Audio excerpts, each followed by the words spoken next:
welcome to Business Today. Show number 19.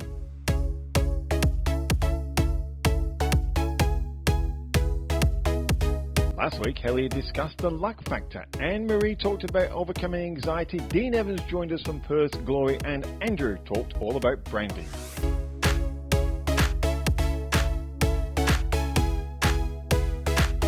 This week, Anne-Marie discusses insightful thinking. Andrew discusses all about reputation, and Helia, actions create luck.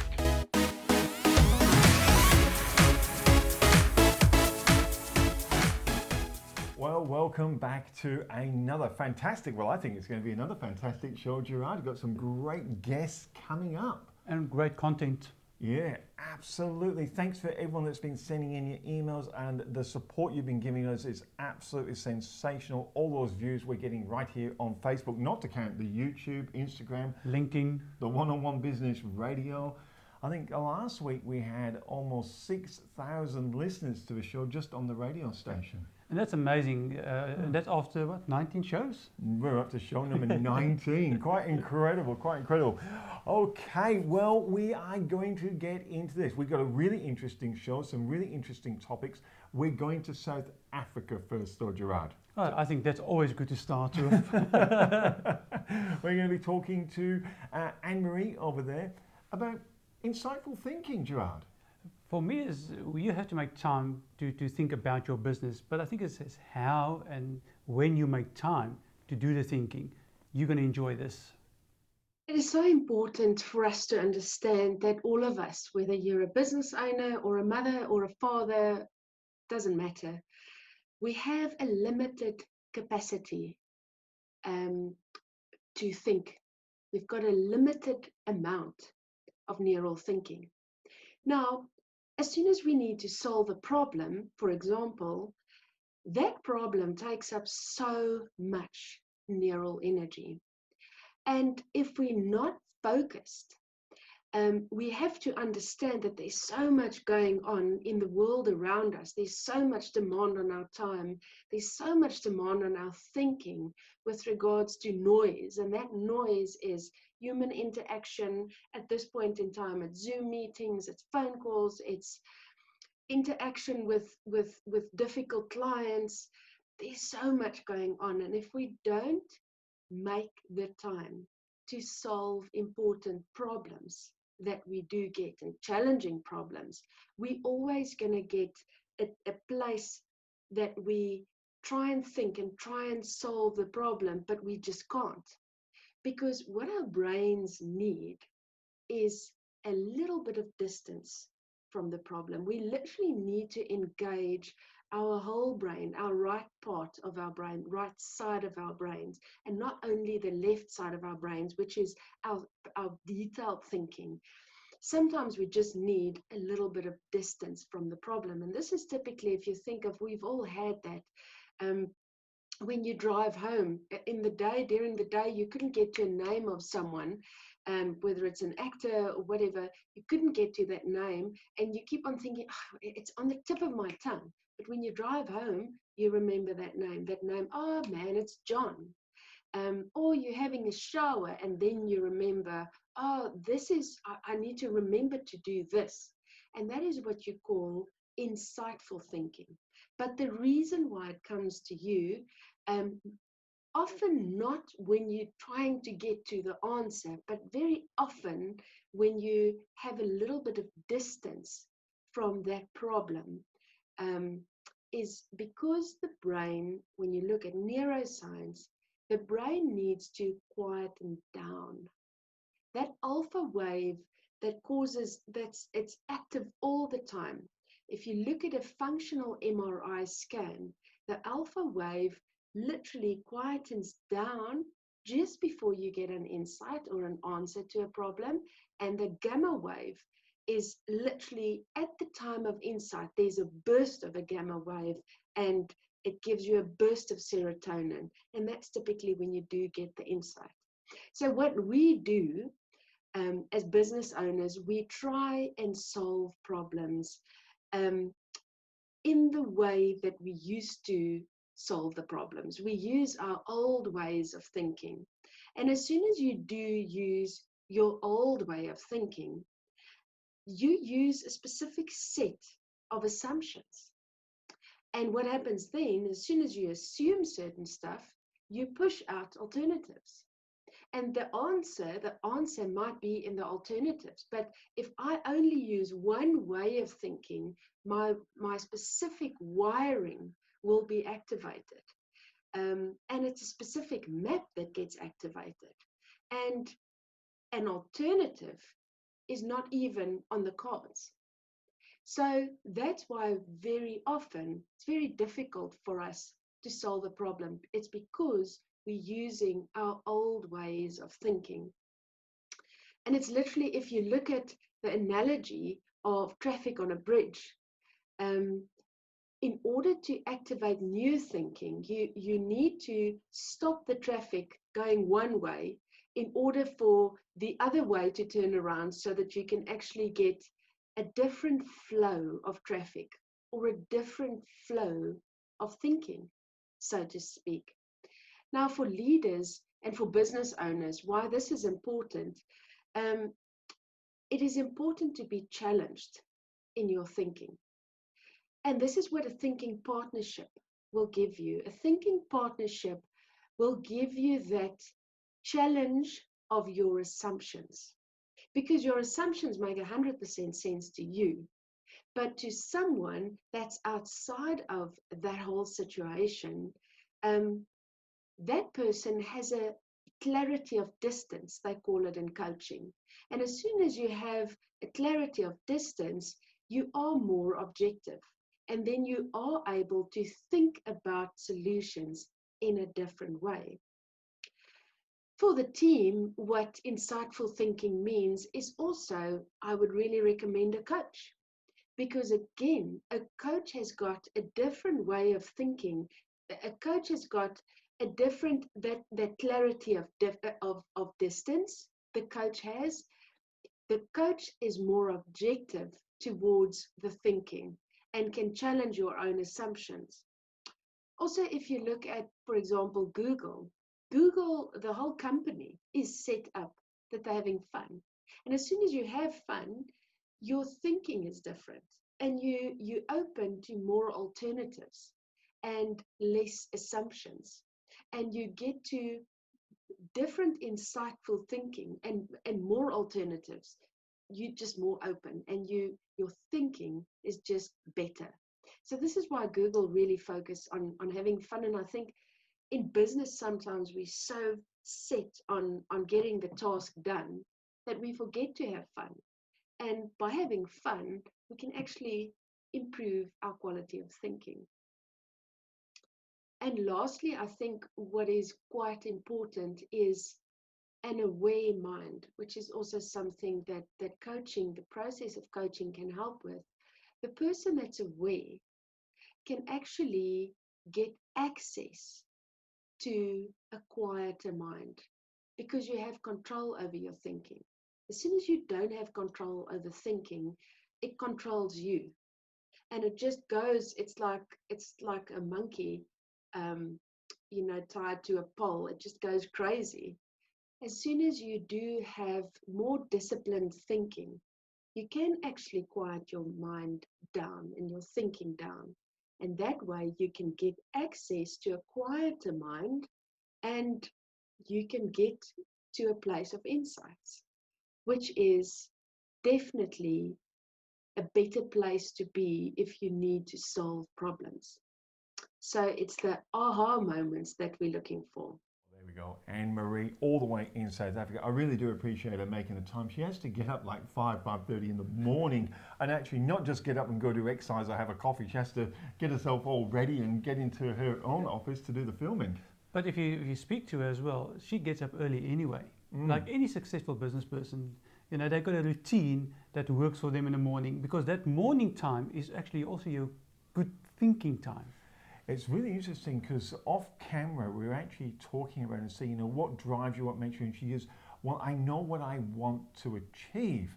And we were actually talking about it because on one of our programs, we're going to put the link underneath, absolutely free, by the way. You don't need your email, don't need your phone number, it's not a list building exercise, but we actually put it together. It's called Enough is Enough. And it's really designing the outcome you're after, design the end result you want so you can reverse engineer it. Click the link after you've watched the show, by the way, and see what you think. It's actually, you did some PDFs for it as well, Yeah. didn't you? You did some worksheets. There's some PDFs that when you put your monthly figures in, it will give you a yearly figure. And if things go up a percentage, you just put your percentage in, and then you know what you need for the next year. So it's just the idea of what do you need. Yeah, so enough is enough. It's a really interesting exercise starting with in mind. Does not need your email, does not need your phone number. It's just go through, you'll see the actual program it's attached to, and it says, I think it's in the curriculum, it says preview next to it. It's actually the complete video and the PDFs in there. Click, watch, see what you think. Because it's the actions you take that determine your luck. And that's a nice segue into our next guest. For me, it's just when you play golf or you play squash, the more you do it, the better you get at it. So why don't we do it in business? Yeah, and Helia Singh is the next guest. She talked about the book she'd read by Wiseman on luck, and one of the keys is the types of actions you take determine the types of luck you're going to get. This is a good one. Well, we're back with Helia Singh, a wealth coach extraordinaire, and I must say congratulations on another win, Helia. Thank you, Michael. Yes, it was fantastic result. That was, and I must say, I think it is really worthy because it is in recognition of the help that you give the communities. You actually won the award, so really well done for that. Thank you. There is a thing, and when I reflected on that, and you've won several awards, you've been up for awards, and we talked about last week about luck, and some people say, oh, Helia's lucky having all this. I thought that might make you giggle. But one of the things on your Wealth TV, you're doing a book, the Luck Factor of Richard Wiseman. You made a comment about there that it's the actions that we take that can change your luck or give you luck. That's right. You see, there are many actions we can take because after all, we have to take responsibility for our life. And through those actions, we can, first of all, find out and write down what is the luck, what's the definition of luck, what do we consider to be lucky, and then look at our own life without comparing it to someone else, without any judgment, and just see that, okay, that event, when it happened, okay, was bad, I'm sure it's bad, but now when you look back, what good outcome came from it? And I'm sure no matter what happened, even something as drastic as losing a loved one, still you can find something good from there in terms of what happened as a result was good for you. Personally, when I lost my mom at the age of 17, of course that was unbearable, and of course, but because of that, now when I look back, I say, if that didn't happen, I would have been that spoiled little girl staying with my mom. I would have never dared to become independent. So that's why finding positive things at any situation, that's going to help you to increase your confidence and your intuition. It's interesting you when you reflect on that. I appreciate you sharing that story. But it's interesting now you're reflecting back and putting a new interpretation that it's because of those events that you became the confident person you are. And I'm sure it takes confidence to submit, and when you're nominated for awards, sometimes I can imagine people go, oh, am I worthy? What am I doing up here? It's interesting you put the interpretation on confidence. Is this something, I'm picking up from you that you believe you built that within yourself, you weren't born with it? Oh, for sure. Confidence is like a muscle, you need to work on it and become stronger. So through confidence, which is, and a skill that you learn, you tell yourself that, yes, see, I'm good at these things. And that's the big difference between, confidence and self-worth. So many people, because of they have a self-worth issue and they think it's a confidence issue, but it's actually not. That's a different way. But how to become self-confident is just creating a task that you can do it and learn to do them and feel good about yourself. Let yourself good about it, and then trust the process that one day these skills will come handy. I love that you get a task, you learn how to do it, and that key ingredients that I'm picking up there is you feel good about it. That's right. And one thing is, everybody, I'm sure, heard this saying, they say that being at the right time at the right place. And that's what they're thinking, this is what means lucky. I like to add one more element, and that's right attitude. Because without having right attitude, the opportunity come and passes, and we will not take the action. So it doesn't matter. But if we have the right attitude, then we will take our chances. And even if the event just didn't turn out the way we wanted, still with that attitude, just say, okay, at least what I learned from this, and we move on.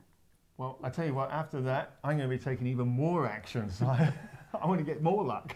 But I think there's also, physics. The more you do, the more action, the better results. I remember the enough that we talked about in the last segment, because I do that probably about every 6 months. I mean, they say do it every year, but I've been doing it every 6 months, and I've really found it accelerates the amount of luck, or it accelerates the results that I'm getting. Interestingly, we spoke to Anne-Marie last week off camera, and they do this every 3 months, her and her husband. Yeah. So really good exercise to do. Really good. Absolutely free, no email, no phone number. But now it is time for our favourite segment of the show where Mr. Gerard interrogates, but no. What we did, we set up a thing called 1 Minute Millionaire. You can look 1 Minute Millionaire up, go to .com.au, go to our website. And what we did, we took strategies from millionaires, and it was just giving one strategy within 60 seconds, like little bite size. So you can just get a bite-sized feed every day, basically, or once a week, whenever you want to do it. And then Gerard took it to the next level, and he used to sit them down in the studio and ask them, totally unprepared, and they've got 60 seconds to answer. It is really revealing how all these successful people think. I think it gives you insight into their minds, how successful people think. So the question for this week is, how do you deal with a difficult customer or client that's not right for your business? I've been always lucky to have a great employees. They are, even some of them, even though I moved cities, we are still friends, and they are still, somehow trying to help me, which is great. But with customers, of course, we all had sometimes some customers that perhaps they are not the best match. The way I see it is, I find that, look, there is business for everyone, everywhere. Everybody should work with someone that they resonate with, and there is a chemistry there. And I'm upfront with them that it seems we cannot, get along. You need to find someone that works with you and, or have the same values that you have. A lot easier to deal with an employee that's wrong for your business, I think, than a customer, because we value customers so much, you don't like letting one go. But last year we had a builder that just wasn't a fit for our business, and they had debtor problems, and it just wasn't a fit. And we knew we were potentially going to lose money, so we declined and said to them, we can no longer do your business, and left almost $1 million worth of work on the table. Not everybody's going to be right for your business. With an employee, that can be a little bit more difficult because we've got obviously legal processes that we need to go through, but you can get them out using those sorts of processes. With customers, not everybody's my customer, and sometimes you have to just say, well, thank you, but you may be able to find someone else that is more suitable. I have to use that approach a few times. One was just last week, who was a price-focused customer rather than a service-focused customer. So I said, well, we're not a match. Try these other people instead. They might be able to do it better for what you want, but they aren't my market niche that we were talking about before, so I'm quite happy to let them go. Questions, Gerard. I do laugh because I'm just wondering how the people on the other side of the camera, if you ask them that, how would you answer it? I know when I'm in the studio and Gerard's got his list, obviously, and I haven't heard the questions you ask it. It is challenging. It is challenging because you have to think about these things sometimes. But when this question came up for me, my immediate reaction was, get rid of them. Yeah. I didn't have to even think about, when somebody asks, what do you think is success, or what does success mean to you? You have to think about it. This question was, get rid of them. So, yeah, and look, there's some of the questions that people have missed or they've heard and they want to hear it again. So we are going to repeat some of them. So if you missed some in the past, we'll flick them through because there's some really good answers coming up. Now, we talk about success and we talk about luck and we talk about actions creating luck. Michael Frangipani, who's coming on, and we had Colleen, a good friend from Regional Development Australia, because she does all the high-tech stuff and investigates all the things, go out and actually interview him. So what Michael said about, he said he was going to work on not just an electric car, he wanted to make an electric drag car. This thing's going to accelerate from 0 to whatever they do in like facts driven purely by electrics. I mean, you've got a passion, but this has been developed over a number of years, and he talks about how to sustain the passion in developing something that no one's done before. This is an incredible story. Well, we always say, you know, you need to do things differently or better. In this case, I think he just threw everything out of the box, and say, well, this is to be to innovate at its top. I couldn't have said it better. I think you're dead right. And I like how you phrased it. He just threw everything out the window and said, no, we can do this. This is incredible. Have a look at this. This is an electric drag car.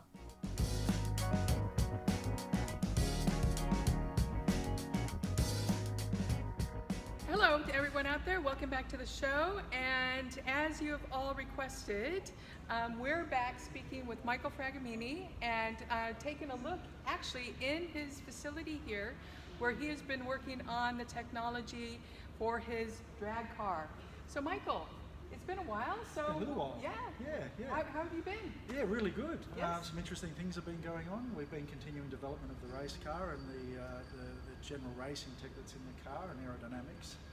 And the biggest project in all of these projects is the motor and the battery systems, and they've been developing quite nicely. So in the last few months we've stepped into production of the motor, and we hopefully will have it spinning in February or March at this point. Test rigs around that, and instrumentation and measuring Fantastic. devices around that. So this is the first time I've actually seen the whole car like in one piece. Together, yeah. Which is There you go. amazing. So what's the timeline that you've got in terms of actually getting it on the road? So first things first is to get the energy systems working and getting them safe and tested in-house here. Once we get to that point, we'll have an event and we'll invite everyone in, yourself and the viewers, and you can see the car working on the spot, and then we'll announce our time to hit the racetrack and start testing on the racetrack. Brilliant. So with the batteries, because I know we've spoken a lot about lithium batteries and cell technology and all of that in the past, where are you at with that, and how are batteries actually going to fuel this particular car? Well, all up there's about 20 kilowatt hours of energy in the battery pack. That's enough to get us down the track and do all the things that we need to do.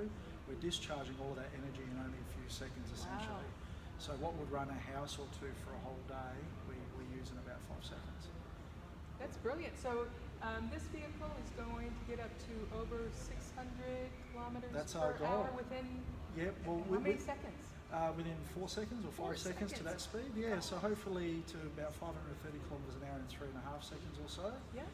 Then we need to get to a longer racetrack, that will be on the quarter mile. We'd like to do some runs on asphalt runways at the airports. There's a couple of runways around Western Australia. You have to get special permission for that? Yes, got to get permission to do that. And then once we have a little bit more length of road, we can bring the car up to speed a bit more slowly in acceleration, but then hopefully cap off at half the speed of sound. Half the speed of sound is 612 kilometres an hour, so that's our goal. That's absolutely brilliant. And I understand, and what I've learned a lot about is that what's really revolutionary about all of this isn't so much the batteries, but it's the drivetrains of the vehicles. So you've designed a drivetrain for this car? It's all of the above. So the drivetrain is the batteries into the controllers and into the motor. I think the pinnacle of our technology is the motor. So it's completely designed in-house and assembled in-house. Nothing on this car is off the shelf essentially. So we've set out on this mission to develop the technology and then to test it in the race car. You can bolt things off the shelf. There's plenty of bits and pieces out there in the markets, but this car is 5,000 horsepower, 4 megawatts of energy, and we're building a race car. It's got to be light. It's got to be nimble, and that's what makes it quick. So you can't bolt a very, very large motor in it, make the car weigh 3 tons, and then you think you're going to go fast. It's got to be lightweight. So a lot of aerospace engineering at every level to get those energy densities up high, which means basically keeping the mass very low and keeping the power very high. And I understand you're looking at some materials like Kevlar? So we're working on Kevlar, So the battery enclosures are being moulded now. We've been moulding wings for the car out of Kevlar and changing some of the aerodynamics. So there's a lot of updates that are constantly going on too. You think you are going one way, and you start preparing, and then you realise you can make some improvements. And I think that's just a testament to spending a lot of time in this engineering space, taking our time doing this. You do it once, you do it right. And I think it's a 10-year journey now for us. So how does it feel to get to this point? Really good. The last few months have been fantastic. The team has grown. We've got some amazing people on the team doing all sorts of things at all sorts of levels.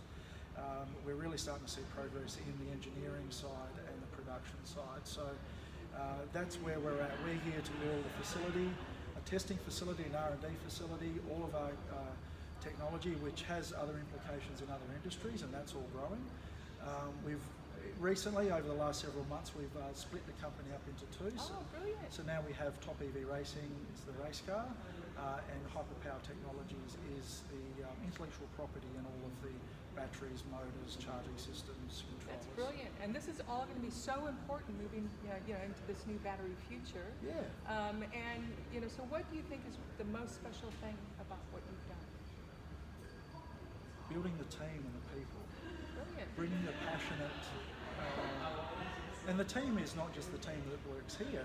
The team is our partners, our sponsors, our market channels, and where we're headed with all of that. So I find that's exciting because I see the passion growing to others. When I see the passion coming from others back to this project, for me, not to say that it's ever mundane, because it certainly isn't, but over many, many years, maybe you do become a little bit desensitized. So it's nice to see the passion in others and the excitement in others, and we're heading in the right It direction. just proves that there is no limits, and especially in business as well. Oh, I mean, not only is he inventing, he's running a business on it as well. That was absolutely, I couldn't have put that better myself. I'm getting tongue-tied here, going live. But yeah, I think when some people think I can't, and then you see people like him, you suddenly shift and go, if I really want to, I can. You can do anything. I think our motto should be no limits. That's a great motto, isn't it? Yep. No limits. And a big thank you, by the way, to Colleen Yates, who did the interview for us. Absolutely sensational. By the way, Colleen has got a YouTube channel called RDA Perth. You can check that out when she interviews lots of different people, battery technologies, lithium, all developments going all around Perth, West Australia. But that was a really, really interesting one there. Talking about someone who's really, really interesting. I bet you know who our next guest is, Gerard. Andrew, every time I listen to Andrew, I just get a gold nugget. Absolutely. This week we interviewed Andrew. He came in, Andrew Ford from Ford and doing an air conditioning, 35 years in business, obviously doing something right. And we talked about reputation. It was a really popular interview. I think we might have played it a while ago, but we got so many requests to listen to this one again, because I think he really said, he sums it up and he said that the reputation you want will determine the future you get. That is so powerful. Well, we're back with Andrew Ford and doing an air conditioning. How are you, Andrew? Terrific, Michael, thank you. It amazes me. I mean, Ford and Doonan, 35 years, I believe, you've been around? Indeed, yeah. So I guess one of the questions for startups, they're looking at how Ford and Doonan's huge success and fantastic reputation you've got.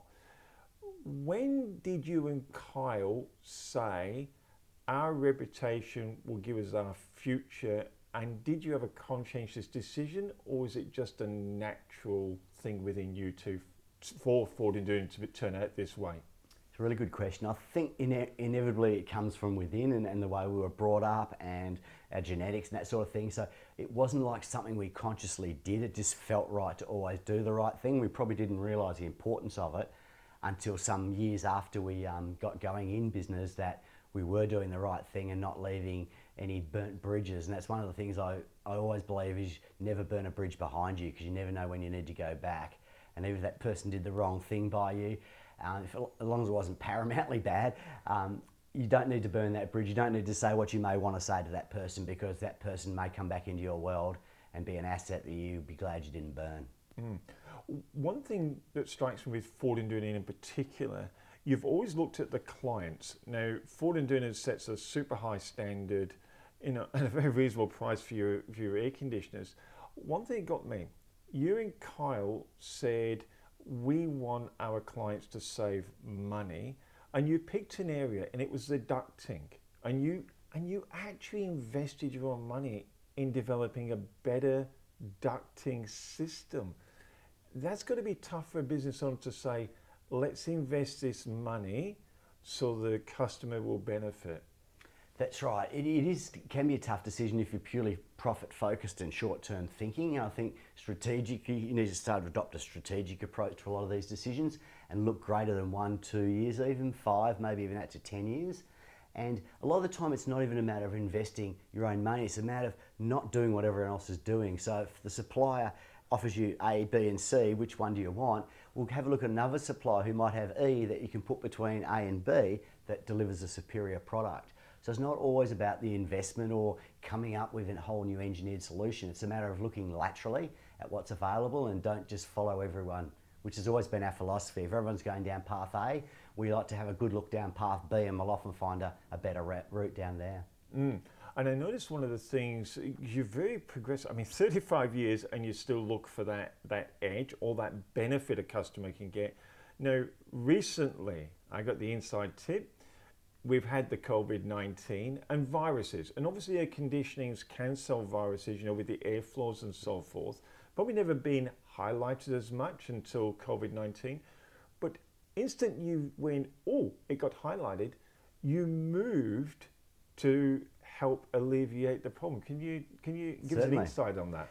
Yeah, I guess that's what the idea of a good entrepreneur is. They see an opportunity that may not be evident to everybody. And we identified it was the first one pushing it within the company was to put in ultraviolet sanitizing lamps inside the air conditioning system of a ducted air conditioner. And with the benefit, obviously, of decontaminating any air, any virus, bacteria. And you're dead right, no one would have thought or bothered to invest in this sort of UV lamp technology prior to Corona, but now it is front of mind and it's an opportune time to launch it. And always, we're also looking, whilst the benefit is always has to be there for the customer, it's also about being different and standing out. What's different Ford and Doonan to any one of our competitors? And if you haven't got something different, you tend to really blur in with the pack. And then it comes down to a price thing often. So to differentiate yourself, I think it's a powerful tool to have in any business. Business owners looking at Ford and Doonan, 35 years, you continue to innovate. You've done it with the ducting to save money. You're now doing it with the ultraviolet lamps to help reduce bacteria and viruses in people's homes and commercial premises. Someone looking though and going, can you give them a piece of advice? How do you do it? I mean, you guys make it look easy. You and Carl just seem to go, oh, a customer benefit. Let's get it. Is there something you could tell a business owner today that they could also look and go, oh, that's type of an attitude or it's a strategy to spot opportunities? A lot of the opportunities arise from feedback from listening to your customers. Like another little innovation we did with our builders is the builders used to hate the way we ran a particular condensate drain that had to be visible the way it came out of the eaves of the roof line, and there was a little stub sticking out. And the amount of calls we got, oh, someone hasn't finished the drains. We have finished the drains, that's it. We had to go through and explain it. Then I thought, well, the only reason we're doing that, is there another way around that? So we then, now as standard, put in an emergency drain alarm, meaning that that little drain that used to have to be visible, which was best practice, now can be hidden because the drain will now alert the homeowner if there is additional condensation in the drain tray that shouldn't have water in it. Wow. So often it's about listening to your customers, and if you hear the same thing a handful of times, you got to not just ignore it, look for the opportunity. Okay, if I do that, everyone else is probably doing what I was doing. How can I be different? So a lot of the times it's about using your ears and not just doing the same thing every day. I think we've found the secret to Ford and Doonan's success, listening to the customers. Yeah, it's always a good thing to do, isn't it? Thank you so much, Andrew. Thanks for joining us again on Business Today. Thank you, Michael. Wow, there he is again, giving absolutely great advice. I know we played that one a while ago, but we got so many requests of people who missed it. Said, look, can you just play that one for us again on the show? We said, hey, sure. You know, Andrew, we spoke to Andrew, said, yeah, he said, go for it, guys. He said, if it helps, it helps. And I think that's the hallmark of these people. If it helps, do it. And like we said last week as well, is you need a strategy to take this information and do something with it. And my strategy I always use is the scissor. Yeah. What can I change, improve, create, remove? So if I have an issue in my business, I listen to these guest speakers, and there's just something that say, you know what, I think I can use that. How do I do that? Yeah. Use a strategy. What can I change, improve, create, remove? And you will solve that blockage or that bottleneck in your business. So this is a business show, and we run business. We consult with business owners. We talk to business owners. You know, you're going to find more business owners that are coming on as this show is building. Shall I tell my next special guest? I think you can. Yeah, tell them. Tell them. Yeah. Well, we've got. If you're watching Perth, West Australia, you're going to know this gentleman. It is Mr. John Hughes. 50 years in business. He's going to be talking business with John Hughes, 50 years of success. So he's coming on the show in the next couple of weeks to share his wisdom. So stay tuned for that. Make sure you subscribe. Don't go anywhere. But it's really interesting talking to John. We've had quite a few conversations with him and talking to everyone else. And they all say, show me your friends and I'll show you your future. Show me your friends and how much they earn, and I'll show you how much you're going to earn. And we sat down with this, and it's one of our things, because we've got a club. These gentlemen are actually mentor in the club as well. And look, it's $97 a month. You click that link, and not hundreds of thousands. These people just actually want to give you the information. But we talked about this strategy that you start with enough is enough. What's the end goal? Go and do that for free. Doesn't require emails or anything. Just click through. Just do the thing and fill in PDFs. But then when you break from that, your sub-goals, we then do a thing, maybe you want to describe it, when we align it to who we're going to be talking to that week. Well, you know that we do a lot of networking. But did you actually sit down and did a bit of an audit to see how many of this networking coffees you go to actually helps you to get to your goal? When we go to this networking, it's time is money. And we pay money to join it. And then we go for coffee afterwards. But do those people get you to your goal? So with Michael and myself, I just, when we discussed it, I said, this resonates with me, is to have all the people that you've met that week, your goals on the right-hand side of the list, and see which person can help you on the left-hand side to get your goal on the right-hand side. And if you can't link any of those people, do not go for coffee or network, because they're not going to help you to get where you want to be. We only have a limited amount of time to reach our goals. So we cannot waste time with people that cannot help us to get to our goals. No, and you talk to any of these highly successful people, and they're pretty to the point. You know, they don't have time for chit chat and idle chatter. There's like 30 seconds, and they're right. What are we doing? Done, and they make decisions really, really fast. So one of the things is when you work yourself out and you work your goals out, you then go, okay. So say you're a consultant. And say you're like us in the consultancy business, I really only want to be networking with consultants because I want to be able to refer my clients to people, and I want them to be able to refer their clients to me. And what I mean by that is I want the same style of client. You know, I'm not after the person who just wants new shiny objects. If I sold new shiny objects, I'd mix with people who sold new shiny objects because their clients are, you know, those people, they buy. If I'm a retailer, I'm probably going to network with other retailers because I'll learn pricing, I'll learn store designs, their clients that shop retail are probably going to shop with me. And it's understanding yourself first and then looking, so that's a great way, and then going, okay, if I'm trying to achieve that, which one of these people can help me either with knowledge or themselves by joining me, or maybe they know somebody. And I think that's when we talk about collaborations. You know, I'm not just into coffee meetings. I only want to do coffee with like-minded people that I can collaborate with and share resources and actually get us to that next level. And I mean, we spoke about this, about the collaboration, that it might even be that you are enemies. For example, in South Africa, where big hearing aid companies are buying up practices, but there's still few audiologists that want to stay independent. So what they've basically done is they might be in the same street, is they came together and now they buy as a group. So because you can't compete against the big guys when it gets to buying power. No. So you can still work together, even if you're enemies, okay, because you have a goal. And I think that's what's happening in the modern world. The competition's getting kind of, well, that's the second tier. The collaboration is now the top tier. The people who collaborate better are the ones who are surviving. You know, we're in Perth, Western Australia, and I know there's golf courses.